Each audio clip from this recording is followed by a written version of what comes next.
మరియు ఈ జిల్లాకు సంబంధించినటువంటి ప్రజల హక్కుల గురించి మాట్లాడడానికి ఈరోజు మీ ముందుకు రావడం జరిగింది. అయ్యా చంద్రబాబు నాయుడు గారు, హంద్రీనీవా కాలువ లైనింగ్ పనుల పర్యవేక్షణ కోసము, పురోగతి సమీక్ష కోసము మీరు ఉరవకొండ నియోజకవర్గానికి వస్తూ ఉన్నారు. అయితే ఈ జిల్లా ప్రాంత రైతాంగపు మనోభావాలు తెలుసుకొని మీరు వస్తే బాగుంటుంది. ఈ జిల్లా ప్రాంత రైతాంగపు మనోభావాలు ఈ ప్రాంతంలో ఉన్నటువంటి రైతు సంఘాలు కానీ, కమ్యూనిస్టు సోదరులు కానీ, ఇతర ప్రజా సంఘాల మరియు రైతు సంఘాల యొక్క అభిప్రాయాలు మీరు తెలుసుకొని వస్తే బాగుంటుంది. వారి అభిప్రాయాలను గౌరవించే విధంగా మీరు నిర్ణయాలు తీసుకుంటే బాగుంటుంది. కానీ ఈ జిల్లాకు నష్టం కలిగించే విధంగా మీరు సాగునీటి రంగంలో ఈ జిల్లా భవిష్యత్తును ఆగమ గోచరం చేసే విధంగా మీరు చర్యలు తీసుకుని ఈరోజు వస్తూ ఉన్నారు. బహుశా మరి మీ దృష్టికి మా జిల్లాలోని 14 మంది, ఉమ్మడి జిల్లాలోని 14 మంది శాసనసభ్యులు, అందులో ఉన్నటువంటి 3 మంత్రులు మీ దృష్టికి తీసుకొచ్చినారో లేదో, హిందూపురం పార్లమెంటు పరిధిలో హంద్రీనీవా కాలువ కాంక్రీట్ లైనింగ్ పనులను రైతులు వ్యతిరేకిస్తూ ఉన్నారు, రైతు సంఘాలు వ్యతిరేకిస్తూ ఉన్నాయి, అన్ని రాజకీయ పార్టీలు వ్యతిరేకిస్తూ ఉన్నాయి. మరి ఇందులో మా శాసనసభ్యురాలు పరిటాల సునీతమ్మ మేము వ్యతిరేకిస్తున్నాం ఈ నిర్ణయాన్ని అనేసి మీ నాయకులతో చెప్తా ఉంది. మరి కాంట్రాక్టర్లతో కమిషన్లు తీసుకొని పనులను ఆమె దగ్గరుండి చేయిస్తూ ఉంది. సంపూర్ణంగా ఆమె బంధువులు ఉన్న సిద్ధరాంపురం గ్రామంలో ఇప్పటికే కాంక్రీట్ లైనింగ్ పనులు పూర్తి చేయించింది. ఆమెకు సంబంధించినటువంటి బంధువులే దగ్గరుండి పనులు చేయిస్తున్నారు. అదేవిధంగా జిల్లాలోని ఇతర ప్రాంతాల్లో కూడా పల్లె రఘునాథ్ రెడ్డి గారు దగ్గరుండి భూమి పూజ చేసి పనులు ప్రారంభించినారు, లైనింగ్ పనులు. మరి కాంక్రీట్ లైనింగ్ పనులను వేగవంతం చేయాలా, వేగంగా కుప్పంకు నీళ్లు తీసుకొని పోవాలనేటువంటి మీ ఆలోచన మేము తప్పుపట్టడం లేదు. కుప్పంకు నీళ్లు తీసుకొని పోవాలనేటువంటి మీ ఆలోచన మేము తప్పుపట్టడం లేదు. కానీ మా శవాల మీద నీళ్లు తీసుకొని పోవాలా, మా రైతాంగపు ప్రయోజనాలను తుంగలో దొక్కి మీరు నీళ్లు తీసుకొని పోవాలా కుప్పంకి అనేదాన్ని మేము తప్పుపడతా ఉన్నాం. మీ ఆలోచన విధానాన్ని మార్చుకోండి. ఇది 40 టీఎంసీల హంద్రీనీవాగా మీరు కుదిస్తూ ఉన్నారు. మీ విధానాలు మార్చుకోమంటా ఉన్నా. గతంలో జగన్మోహన్ రెడ్డి గారు, రాజశేఖర రెడ్డి గారు తీసుకొచ్చిన 40 టీఎంసీల హంద్రీనీవాని 83 టీఎంసీల హంద్రీనీవాగా మార్చినారు. రాయలసీమ 4 జిల్లాలలో హంద్రీనీవా ఆయకట్టు గ్రామాలలో 40 టీఎంసీలను పారించే విధంగా రాజశేఖర రెడ్డి గారు హంద్రీనీవాని తీసుకొచ్చి దాదాపు 70-80% పనులు పూర్తి చేస్తే, ఈ రోజుకు కూడా మీరు అధికారంలోకి వచ్చిన ప్రతిసారి కూడా హంద్రీనీవా కాలువ కాంట్రాక్టుల ద్వారా కమిషన్లను పారించేటువంటి కార్యక్రమం చేస్తున్నారు. కానీ నీళ్లు పారించేదానికి రైతుల పొలాలను బిల్లుగా మార్చినటువంటి గత మీ ప్రభుత్వాలు, 2004 పూర్వం మీ ప్రభుత్వాలు చేసినటువంటి విధానాల నుండి బయటికి రావడంలో మీరు మరి పిల్ల కాలువల నిర్మాణం పూర్తి చేసి 6 లక్షల ఎకరాలకు సాగునీరు ఇచ్చిన తర్వాతనే లైనింగ్ చేసుకోవాలనేది కూడా హంద్రీనీవా ప్రాజెక్టు డిపిఆర్లో ప్రభుత్వం రూపొందించినటువంటి విషయం మీకు తెలియదా చంద్రబాబు నాయుడు గారు? మరి చిత్తూరు, కడప జిల్లాలకు గండికోట నుంచి గాలేరు నగరి ద్వారా 20 టీఎంసీల ప్రాజెక్టును తీసుకొని వచ్చి దాదాపుగా 1500 నుంచి 2000 కోట్ల రూపాయలు ఖర్చు పెట్టినారు మా ముఖ్యమంత్రి, అప్పటి ముఖ్యమంత్రి జగన్మోహన్ రెడ్డి గారు, మా నాయకులు. మరి కర్నూలు, అనంతపురం జిల్లాను దాటి నీళ్లు కడప, చిత్తూరు జిల్లాకు పోయేది సాధ్యంగా కనపడటం లేదనేసి ఆ ప్రాంత రైతుల ప్రయోజనాల దృష్టిలో ఉంచుకొని గండికోట నుండి గాలేరు నగరి కాలువను వెడల్పు చేస్తూ నేరుగా చిత్తూరు జిల్లాలోని హంద్రీనీవా బ్రాంచ్ కాలువకు కలుపుతూ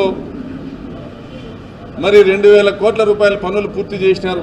మరి ఆ పనులు పూర్తి చేస్తే తొందరగా ఇంకా ఎక్కువ మోతాదులో చిత్తూరు జిల్లాకు నీళ్లు తీసుకొని పోవచ్చు, మీరు కుప్పంకి నీళ్లు తీసుకొని పోవచ్చు అని పదే చెప్తా వచ్చినాం.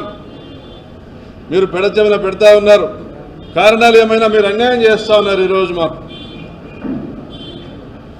గండికోట నుంచి 20 టీఎంసీలు మీరు కడప, చిత్తూరు జిల్లాలకు తీసుకొని వెళ్తే ఆ మేరకు ఆ 20 టీఎంసీలు అనంతపురం, కర్నూలు జిల్లాలకు మిగులుతాయి. అప్పుడు మాది 63 టీఎంసీల హంద్రీనీవా కేవలం అనంతపురం కర్నూలు జిల్లాలకు పరిమితం అవుతుంది. 20 టీఎంసీల గండికోట నుంచి హంద్రీనీవా లింక్ కాలువ మీ కడప చిత్తూరు జిల్లాలకు వర్తిస్తుంది అనేటువంటి ఒక ఘోష మీకు వినపడలేదా చంద్రబాబు నాయుడు గారు?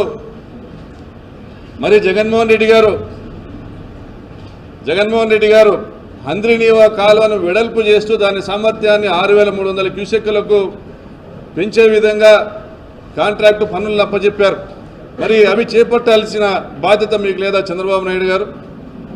మీరు గత ప్రభుత్వంలో ఏదైతే కేవలం 3850 క్యూసెక్కుల కోసం కాలువను వెడల్పు చేసేదానికి మట్టి పనులు చేసేటువంటి కార్యక్రమంలో మిగులు పనులు మాత్రమే ఇప్పుడు చేస్తూ ఉన్నారు.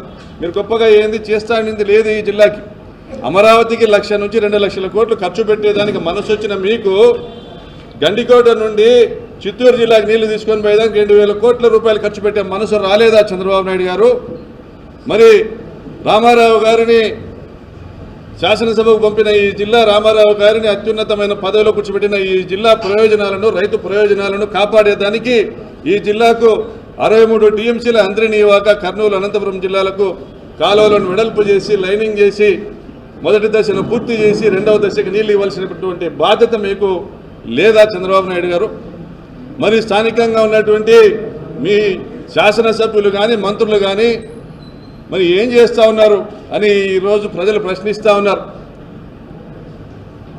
మరి గెలిచిన 12 నెలలు పూర్తవుతా ఉన్నా కూడా మీ దృష్టికి ఈ సమస్య తీసుకురాలేని దౌర్భాగ్య పరిస్థితిలో ఉన్నారా? కనీసం గొంతెత్తలేని పరిస్థితిలో ఉన్నారా? లేదా కాంట్రాక్టర్ల కమిషన్ల కోసం కక్కుర్తి పడతా ఉన్నారా? మరి మీ శాసనసభ్యుడు అమ్మిలేని సురేంద్ర తన సంస్థ ద్వారా ఈరోజు హిందూపురం పార్లమెంటు పరిధిలోని దాదాపుగా 400-500 గ్రామాలను ఎడారి ప్రాంతంగా బీడు భూములుగా మార్చే విధంగా కాంక్రీట్ లైనింగ్ పనులు చేపడతా ఉన్నాడు. మరి మీ సురేంద్రకు తెలియదా? ఆయన నియోజకవర్గంలోని 114 చెరువులను నింపుతూ బీటీపీకి నీళ్లు ఇచ్చేటువంటి కాంట్రాక్టర్ ఆయన అయినప్పటికీ కూడా దానికి నిధులు తీసుకుని రాలేనటువంటి చవట దద్దమ్మ పరిస్థితిలో ఉన్నాడు ఆయన. మరి ఇవ్వలేనటువంటి దౌర్భాగ్య పరిస్థితుల్లో మీరున్నారా? రాయలసీమ ప్రయోజనాలు మీకు పట్టవా? కేవలం అమరావతికి మాత్రమే మీరు నిధులు కేటాయిస్తారా చంద్రబాబు నాయుడు గారు? అంటే మేము మనుషులము కాదా? మావి ప్రాణాలు కాదా? మా ప్రాంత రైతులు వ్యవసాయం వదిలి బెంగళూరుకో కేరళకో భిక్షాటనకు వెళ్ళాలని మీరు భావిస్తున్నారా చంద్రబాబు నాయుడు గారు? రేపు మీరు ఈ జిల్లా నుంచి ప్రకటన చేయాల్సిన అవసరం ఉందని డిమాండ్ చేస్తూ ఉన్నాం. మరి హంద్రీనీవా 40 టీఎంసీల కాలువను 6 లక్షల ఎకరాల కంటే మీ లెక్కలో డిపిఆర్ రూపొందించింది మీరే కాబట్టి మీ లెక్కలో ఎకరానికి దాదాపుగా టీఎంసీకి 15,000 ఎకరాలకు నీళ్ళు ఇచ్చేటువంటి విధంగా మీరు ఆ రోజు డిపిఆర్ మాత్రమే చేసి ఆ కాలువను రూపకల్పన చేసి మొదటి దశ పూర్తి చేసింది రాజశేఖర రెడ్డి గారు. అయితే ఈరోజు 83 టీఎంసీలకు దాన్ని ఎన్హాన్స్ చేసి దాదాపుగా మీ లెక్క ప్రకారం 12 లక్షల ఎకరాలకు ఎన్హాన్స్ చేసినటువంటి ఒక గొప్ప దాక్షణికుడు ఈరోజు మన జగన్మోహన్ రెడ్డి అని తెలియజేస్తా ఉన్నా. మరి మీ జిల్లా నాయకులు మాట్లాడుతూ ఉన్నారు, ఒక తట్ట మట్టి ఎత్తినాడా జగన్మోహన్ రెడ్డి గత 5 సంవత్సరాల్లోని? అయ్యా, ఒక తట్ట మట్టి ఎత్తాల్సిన అవసరం లే. ఈ జిల్లాకి 20 టీఎంసీలు అదనంగా మిగిలించినాడు జగన్మోహన్ రెడ్డి గారు. గండికోట నుంచి గాలేరు నగరి ద్వారా చిత్తూరు జిల్లాకు కాలువను తీసుకుని వచ్చి దాదాపు 2,000 కోట్ల రూపాయల ఖర్చు పెట్టి రాయలసీమ పట్ల తనకున్న చిత్తశుద్ధిని చూపించినారు జగన్మోహన్ రెడ్డి గారు. మరి మీరేం చేశారు? మరి మీరు గత ప్రభుత్వాల్లో ఏం చేశారు? ఇప్పుడు ఏం చేస్తున్నారు అర్థం చేసుకోండి. మాకు ప్రచారం జరిగిండకపోయిండొచ్చు, మేము చేసిన మంచిని చెప్పుకునేటువంటి వ్యవస్థలు మాకు లేకపోయిండొచ్చు, కానీ ఈరోజు రైతులు పార్టీ రహితంగా మీరు చేస్తున్నటువంటి కాలువ కాంక్రీట్ లైనింగ్ పట్ల వ్యతిరేకంగా ఉన్నారన్నటువంటి కనీసం ఆలోచన కూడా మీకు లేకోకుండా అనంతపురం జిల్లా ప్రయోజనాలను కర్నూలు జిల్లా ప్రయోజనాలను తుంగలో దొక్కి అదనంగా వచ్చేటువంటి 20 టీఎంసీల కాంట్రాక్టులను రద్దుపరిచి గండికోట నుంచి అదనంగా తీసుకోగలిగేటువంటి 20 టీఎంసీల కాంట్రాక్టులు రద్దుపరిచి మాల్యాల నుంచి కాలువ వెడల్పు ద్వారా అదనంగా తీసుకొచ్చేటువంటి 23 టీఎంసీల కాంట్రాక్టులను మీరు రద్దుపరిచి 43 టీఎంసీలు నష్టపరుస్తా ఉన్నారు రాయలసీమ జిల్లాలకి. చంద్రబాబు నాయుడు గారు మీరు గుర్తుపెట్టుకోండి, మీరు చేసింది ఏంది, మీ నిర్వాహకం ఏంది అని తెలియజేస్తా ఉన్నాం. మరి ఈ జిల్లాలో ఒక రాక్షస రాజ్యాన్ని నడుపుతా ఉన్నటువంటి పరిస్థితి కూడా మీరు రేపు చర్చించుకోవాల్సిన అవసరం ఉంది. మిమ్మల్ని అందలా లెక్కించినటువంటి బీసీలను ఎస్సీలను వారి హక్కుల్ని కాలరాస్తా ఉన్నారు, మీరు హత్యలు చేస్తూ ఉన్నారు, దుర్మార్గంగా అక్రమ కేసులతో జైలు పాలన చేస్తూ ఉన్నారు. మరి దాని మీద కూడా మీరు చర్చించుకోవాలి. చంద్రబాబు నాయుడు గారు రేపు మీరు జిల్లాకు వస్తూ ఉన్నారు కాబట్టి గుర్తు చేస్తూ ఉన్నాం. అదేవిధంగా అనంతపురం జిల్లాలో భగవాన్ సత్యసాయిబాబా గారు కానీ ఫాదర్ విన్సెంట్ ఫెర్రర్ గారు కానీ ఈ జిల్లాలోని ప్రతి ఒక్కరికి కూడా ఆదర్శనీయ మూర్తులు, దైవాంశ సంభూతులుగా మేమందరం కూడా భావిస్తాం వాళ్ళిద్దరినీ కూడా. మరి ఈరోజు ఆర్టీటీ సంస్థను ఏర్పాటు చేసినటువంటి ఫెరర్ కుటుంబం ఈరోజు ఎవరైనా సాయం అడిగితే కన్నీళ్లు పెట్టుకునే పరిస్థితికి వచ్చింది. మీ బీజేపీ కూటమి ప్రభుత్వం వల్ల కేంద్రంలో, రాష్ట్రంలో మీరు అధికారంలో ఉన్నారు. బీజేపీ సహిత తెలుగుదేశం పార్టీ, జనసేన ప్రభుత్వం. మరి వారికి విదేశాల నుండి వచ్చే నిధులపైన ఆంక్షలు విధించడం ఏంది? పేదల కోసం సంవత్సరానికి 500 కోట్ల రూపాయలు ఖర్చు పెట్టేటువంటి ఆర్టీటీ సంస్థ గొంతు నొక్కడం ఏంది? పేదల కడుపు కొట్టడం కాదా అని ప్రశ్నిస్తూ ఉన్నాం. సమీక్షించుకోండి, చర్చించుకోండి. కేంద్రంలో ఉన్నటువంటి మీ ప్రధానమంత్రిని కలిసండి, అమిత్ షా గారిని కలిసండి, చంద్రబాబు నాయుడు గారు. ఇది need of the day, need of the hour. అదేవిధంగా మీరు గమనించండి, మీరు చర్చించుకోండి, మీరు వివరాలు తీసుకోండి. వేల కొద్ది పాఠశాలలు, వేల కొద్ది చెక్ డ్యాములు, ఆసుపత్రులు, దాదాపుగా లక్షలాది మంది లబ్ధిదారులు ఈరోజు ఆర్టీటీ సంస్థ నుంచి లబ్ధి పొందిన వాళ్ళు.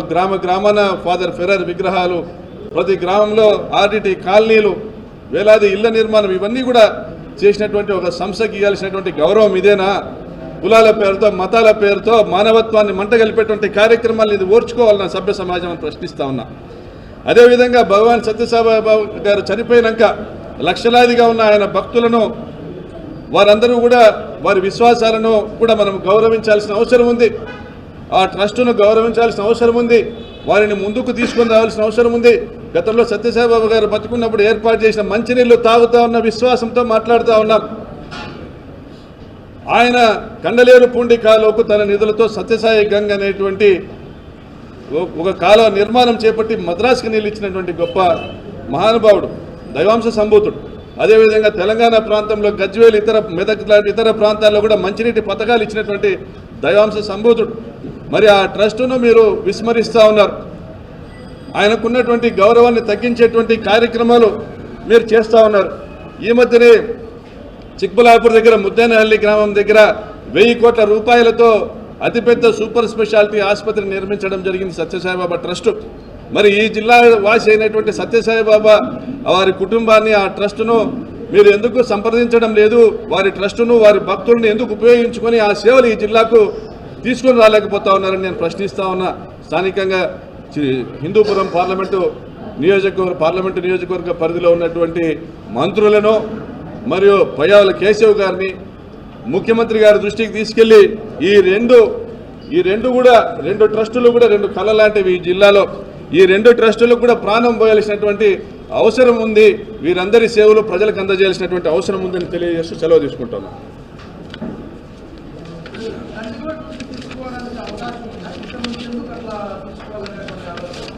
అది చంద్రబాబు నాయుడు గారిని అడగండి.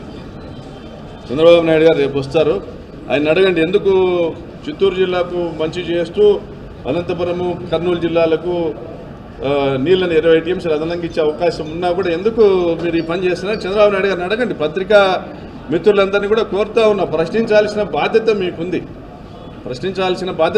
ప్రశ్నించేటువంటి వారి గొంతు నొక్కడం అనేది ప్రభుత్వం చేస్తున్నటువంటి కార్యక్రమం. దాన్ని కూడా ప్రశ్నించాల్సిన బాధ్యత. Helicopter case, helicopter Jaganmohan Reddy గారు హెలికాప్టర్లో దిగినాక వేలాదిగా ప్రజలు జగన్మోహన్ రెడ్డి గారి పైన అభిమానంతో హెలిప్యాడ్లోకి చొచ్చుకు రావడం జరిగింది పోలీసు వైఫల్యం వల్ల. మొన్న హైకోర్టులో జరిగిన ఆర్గ్యుమెంట్స్లో కూడా ప్రాసిక్యూషన్ వారి ఆరోపణలను తిప్పికొట్టింది శ్రీరామ్ గారు, అడ్వకేట్ జనరల్గా గతంలో పనిచేసినటువంటి మా అడ్వకేట్ శ్రీరామ్ గారు. ప్రభుత్వం ఎందుకుంది? హెలిపాడ్ నిర్వహించాల్సిన బాధ్యత ఎవరిది? బందోబస్తు ఏర్పాటు చేసినటువంటి బాధ్యత ఎవరిది? జిల్లా అధ్యక్షురాలు ఇచ్చిన 41 మంది లిస్టు పోలీసు యంత్రాంగానికి ఇచ్చింది ఎస్పీ గారికి. మీరందరినీ నియంత్రిస్తారు, ఈ 41 మందిని మాత్రం అనుమతించండి అని. మేము కోరింది ఆ 41 మందిని. మిగిలిన వాళ్ళందరూ వచ్చారంటే వైఫల్యం ప్రభుత్వాందిగా, పోలీసులదే, లేకపోతే మాదే. ఎత్తు ఏనిందంటే గాడిలో కట్టేయమని చెప్పినారంట గతంలో పెద్దలు. మరి ఈ జిల్లాలో ప్రజలు అందరూ చూస్తూ ఉన్నారు. మీరు కూడా చూస్తూ ఉన్నారు.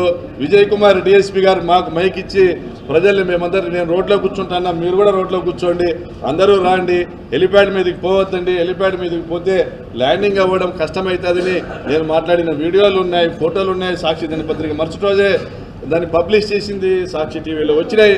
మిగిలిన ఈ మధ్య బిగ్ టీవీ కూడా వేసినట్లుంది. మిగిలిన ఛానల్ కూడా వాస్తవాన్ని ప్రజల దృష్టిలోకి తీసుకొని రావాలా. వాస్తవాన్ని మీరు కప్పేసి అబద్ధాలను ప్రచారం చేస్తే నగరా జనము పోరండి. పోలీసులు కదా బందోబస్తు చేయాల్సింది ప్రకాష్ రెడ్డి ఏమన్నా జిల్లా ఎస్పీనా హోంమంత్రి కాదు కదా. చంద్రబాబు నాయుడు గారు హోంమంత్రి, అనిత గారు చంద్రబాబు నాయుడు గారు ల్యాండ్ ఆర్డర్ చూస్తారు, ముఖ్యమంత్రి గారు అనిత గారు హోంమంత్రి, జిల్లా ఎస్పీ గారు ఉన్నారు. వాళ్ళు చూడాల్సిన బాధ్యతలు కూడా మీ వైఫల్యం వల్ల మా జగనన్నకు ప్రాణహాని కలుగుతా ఉందని మేమంతా గగ్గోలు పెడితే మా వైఎస్ఆర్ కాంగ్రెస్ పార్టీ కేంద్రం దృష్టికి, సుప్రీంకోర్టు దృష్టికి మా అధినాయకుని భద్రత గురించి మాట్లాడేటువంటి పరిస్థితి వస్తూ ఉంది. కాబట్టి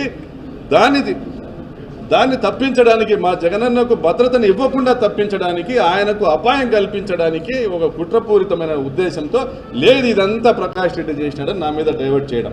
రెండవది, అక్కడ జరిగినటువంటి హత్యా సంఘటన మరుగునపరచడం కూడా ఈరోజు మీడియా చేసిన పాపం.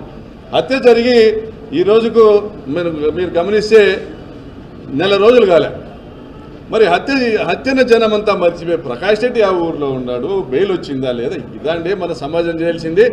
ఒక నిండు ప్రాణాన్ని బలిగొన్నటువంటి ఒక దుర్మార్గపు రాచరికపు రాజ్యంలోని అరాచకాన్ని ప్రశ్నించాల్సినటువంటి మీడియా ప్రతినిధులు సమస్యలను తప్పుదావ పట్టించి డైవర్షన్ పాలిటిక్స్ చేసి ఇలా జరుగుతున్నటువంటి ఘోరాలని నేరాల్ని ఎత్తి చూపుకోకుండా ఇది బాధ్యత రాహిత్యం అనేసి నేను భావిస్తాను.